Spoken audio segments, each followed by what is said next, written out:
Hello, everybody, and welcome back to the Crowd Chatter podcast. And today is going to be our last two videos for predictions for the NFL. We wanted to do college football too, but we kind of took too long with that, as week 0 obviously is right around the corner. So I don't think we're going to be actually doing those predictions anymore, but we are still going to finish the NFL. Technically, the preseason is happening, but really nothing happens in the preseason other than really, backups fighting for positioning and maybe an injury or two along the way. But other than that, really, there's not much action in the preseason.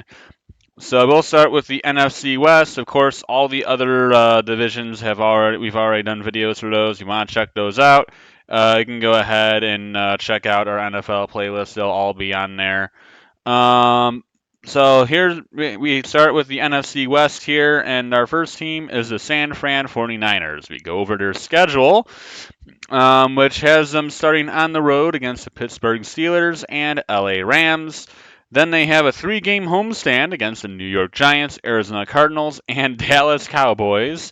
Can't wait to see what dumb play they come up with this time. And then they will head on the road to take on the Cleveland Browns and Minnesota Vikings until they will head back home to take on the Cincinnati Bengals in what should be a very fun matchup until they get their right after of which they get their bye, and we'll head over to Jacksonville to take on the Jaguars, and we'll get another Florida team, this one at home against the Tampa Bay Bucks.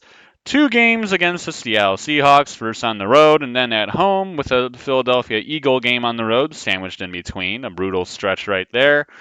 On the road against the Arizona Cardinals, home to the Baltimore Ravens, of which I believe is a Christmas Day game, so that should be fun. On the road against the Commanders, and then back at home to the LA Rams. I said this during the NFC East video, I think, and I'm going to say it again. My number 1 seed in the NFC East this year is either the San Fran Niners or the Philly Eagles. Honestly, if you had to make me choose one, I probably would. I guess I'd take San Fran, but it's really a total coin flip. I mean, that game at Philly can go either way. I think it's going to be a very, very close game once that game actually happens, of which being surrounded by 2 games against the Seahawks is also not fun. I still think they'll win both because San Fran's just that good, irritatingly enough. But this San Fran team, this is a Super Bowl contender. Obviously, their only issue for, well, seems like forever now, has been the fact that they just don't have a quarterback, or just don't seem to want to get one. Anyways, I mean, Trey Lance hasn't really panned out for the little time that he's been around. He hasn't really done very well. Um, Oops, I'm sorry. But of course, Lance hasn't really panned out. Brock Purdy came out of absolutely nowhere as Mr. Irrelevant and did pretty well for him. And their other QB on the roster is Sam Darnold. And while seem to thrive in San Fran's system, it's still Sam Darnold. It's still Brock Purdy, and it's also still Trey Lance. So not that they really need a quarterback seemingly with their system, but you do need to at least have someone competent, and I'm not really sure those guys are all that competent, but I'm sure we'll find out soon enough. I mean, they've been able to get to the NFC Championship games seemingly the past 3 years now, so it's not like they're a bad team. Obviously, they have probably the nastiest defense in all of the NFL. Still have Deebo Samuel, Brandon Ayuk, CMC at running back. They have George Kittle. If they stay healthy, they will be a Super Bowl contender, and they will probably be right there with the Eagles for number 1 seed, and who knows, probably maybe even beat them and make their way into the Super Bowl and play whoever it is coming out of the AFC. You never know. And that's it for the San Fran Niners. And so now we go with the Seattle Seahawks. We go with their schedule. which will start at home against the LA Rams before going on the road to take on the or going on the road at Ford Field to take on the Detroit Lions, which should be a very tough game. Back home to take on the Carolina Panthers, heading back off on the road to the East Coast to take on the New York Giants at MetLife before they get their bye for the season, before staying in the East Coast and playing the Cincinnati Bengals. That's an L, I can already tell you that. Arizona and Cleveland will both be in Seattle within their next two games. They'll head on the road to take on the Baltimore Ravens, home to take on the Washington Commanders, on the road taking on the LA Rams, and then they'll be home and road against the San Fran Niners in pretty quick games, with the Dallas Cowboy game sandwiched in between, and a Philadelphia Eagle home game immediately after those San Fran games and Dallas Cowboy game. So yeah, that's another brutal stretch. Then you have the Tennessee Titans on the road, the Steelers at home, and then Arizona on the road. This 4 game stretch here is absolutely brutal, and if they win any of these games, it would be an absolute miracle. If they did win one of those, that would be fantastic. But I am fully expecting a 4 game losing streak right here for the Seahawks. This is a solid team, and I think honestly Seattle could very well get the wild card spot, and honestly I'm predicting a Lions Seahawks rematch in the playoffs, where the Lions are the 3, Seattle the 6, or I don't think the Lions are going to be a 2, but I'm pretty confident on Lions at 3, and I could very well see Seattle end up as the 6th seed. You get a Lions Seahawks rematch again at Ford Field, of which I would think the Lions would probably win. But this is a playoff capable team.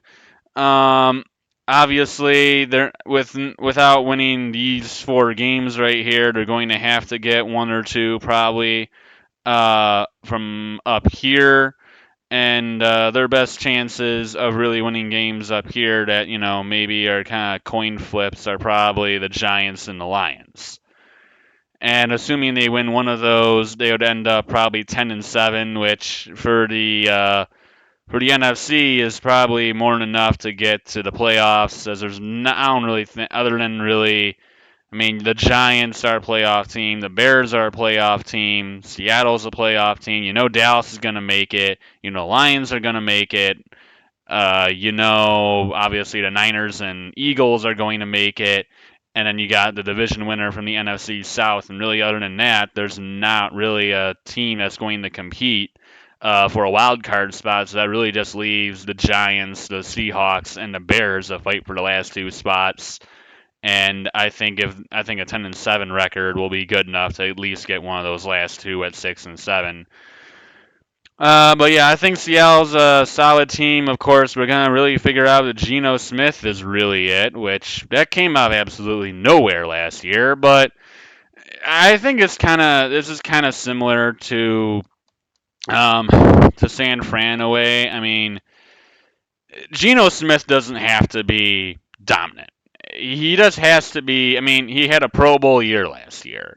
I don't think anybody expects Geno Smith to be a Pro Bowler again. But, limit turnover. But, if you can limit turnovers and make the pass when you need to, that's really all you need him to do. I mean, they have Kenneth Walker and Zach Charbonnet now at running back. They have a nasty receiving core who can make up for just about anything he does with, Lockett still over there. They drafted Jackson Smith and Jigba, although he is undergoing surgery, I think, for like a broken wrist or something, but he is supposed to be back still in time for the season, so who knows. And of course, they still have DK Metcalf, tight end room. I have no idea who the tight end is, but nonetheless, this is a very good team. And I think I would pretty confidently say that Seattle we'll find a way in the playoffs, whether that's 6 or 7, whichever seed it is. I think they'll get at least one of them. Uh, Obviously, preferably, I'd rather them play the Lions because that's gonna be more entertaining than watching them play the Niners. If they do play the Lions, I'd want the Lions to win because well they haven't won anything in eons, and I've already seen Seattle win the Super Bowls, whatever year it was. If you guys don't know, I do like both teams. Moving on, though, we do have next the LA Rams, another one of my favorite teams. You can't tell the sarcasm in my voice there. We start with the first game, which will be on the road against the Seattle Seahawks, home to the San Fran Niners, and then on the road against the Cincinnati Bengals. That is a for sure 0-3 start to the year. Then they'll be on the road against the Indy Colts, home to the Philly Eagles, and also home to the Arizona. Three-game homestand against the Eagles, Cardinals, and Steelers. On the road against the Dallas Cowboys, as well as the Green Bay Packers. Then they will get their bye for the season before heading home to take on the Seattle Seahawks again on the road against Arizona for their second game. Then they get the Cleveland Browns at home, the Baltimore Ravens on the road, Commanders at home, Saints at home, Giants on the road, and Niners on the road to finish the season. The LA Rams are not a great team. This team won the Super Bowl, of course, with Matt Stafford when they made that big trade with the Lions, and then ended up going a measly 5-12 the next season. Guys didn't stay healthy. The offensive line was a joke. It was a train wreck in LA, and the defense is not pretty. Jalen Ramsey is gone. Von Miller is gone. Leonard Floyd is gone. And really, the only good defensive player that is left on their roster is Aaron Donald. And while Aaron Donald is great, who else are they gonna have? Who else do they have, right? And as for the offense, they still do have Cooper Kupp and of course Stafford. And the rest of the offense is a little iffy. Of course, you got Cam Akers, but he hasn't stayed healthy and has been all over the place even when healthy. I personally say that because I had him in fantasy one year, and he absolutely sucked for me. But I know he had a year where he was actually decent. But like I said, he's been everywhere, so you never know. He's also been hurt, so, all kinds of different stuff with Cam Akers. Point is, the Rams are not what they were when they won the Super Bowl. Obviously, they traded a million picks to try and basically keep their Super Bowl window open, and it miserably flopped, and now they're just, they're in the basement now. And we'll really have to see what the Rams try and do here. Of course, they did draft Stetson Bennett as a backup quarterback. But really, I mean, we'll have to see. I think this is probably, in all honesty, I'm expecting probably say like a 6-7, or I'm sorry, not 6-7, 6-11 season. I think they might get one more win than last year, but this team's not great. There's not really much to look forward to. They got their Super Bowl, and really, now that that's over, there's not much to look up towards in LA. Like I said, they're not good. Just that simple. And then we go to the next team.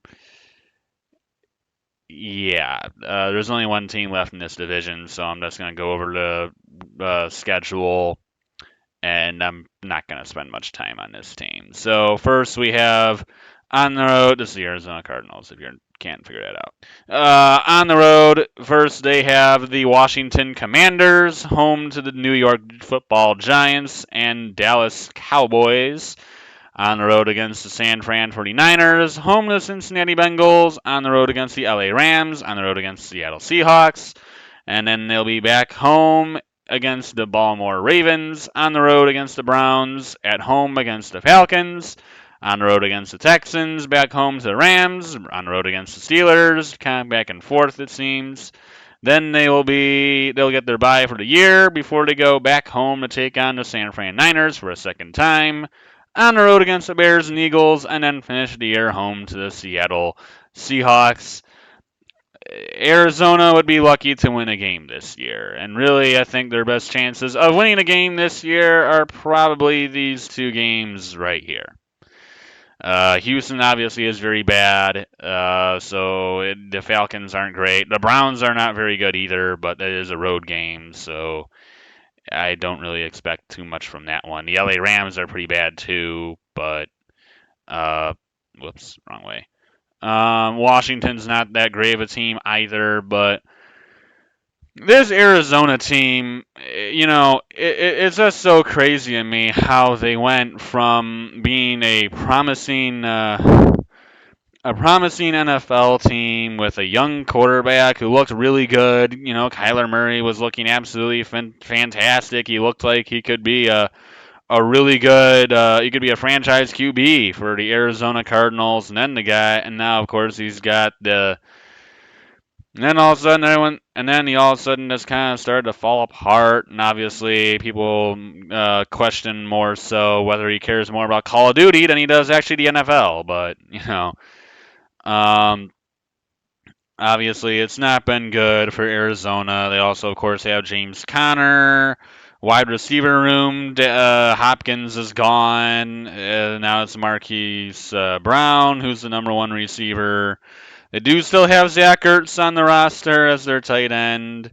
Of course, young guys in the offensive line. They drafted Paris Johnson when they traded up with the Lions after trading down with the Houston Texans, which I think is highway robbery. That they could very well have the number 1 and 2 picks in next year's draft. That's still wild to me because, I think many people probably expect the Texans to be like a bottom 5 team, and they could very well end up with the number 1 or number 2 or number 3, number 2, number 1 pick maybe even. And Arizona is widely expected to be number 1 or number 2. And so you wonder, like, they're going to be able. Are they really going to get the top 2 picks? Because that would be crazy, Uh, and honestly, that could very well be the case if Arizona, uh, because I think the Cardinals have a very legitimate chance. ESPN obviously thinks so. I get all my win percentages off of there, by the way. But clearly ESPN thinks they'll go 0-17, but I think there's a really good chance that's actually possible. Like I said, these games here are really going to be are probably their most winnable games. And if they don't win these, I don't think they are winning a game this year. These I think are the only ones that are really toss-ups. You go higher in the year, maybe they can beat Washington. Maybe they steal one at LA, but that would be asking a lot. And so really, I think these are their best opportunities right here. Is this 4-game stretch from week 9 to week 12? If maybe they win one of these games, and if they don't, I think they'll be the first team to ever go 0-17, which would be absolutely crazy since we've barely even had a 17-game schedule so far. But with the state of their roster, the state of their team, with everything that's been happening there, it's going to be messy. And I am not really all that enthused by the Arizona Cardinals, and it's going to be ugly for them this year. But that's it. That's all I have on this one. I hope you guys enjoyed it. Next, we'll have the AFC West, and that will be it for all our NFL predictions. We will have, like I said, as I said at the start of this video, week 0 for college football is coming up. It's only 7 games, really. Well, there's only one actual game that you could really watch and actually enjoy, but there are some games that are actually going to be on, and just for fun, just to get into the swing of things before week 1, we picked the a few week zero games that there are. Now, last year, there actually was a decent game. It was Northwestern, Nebraska. And it ended up actually being pretty competitive. And that was the Ireland game. There's another Ireland game this year, but that's Notre Dame and Navy, so I'm not expecting much out of that one. Although if Notre Dame lost, that'd be funny.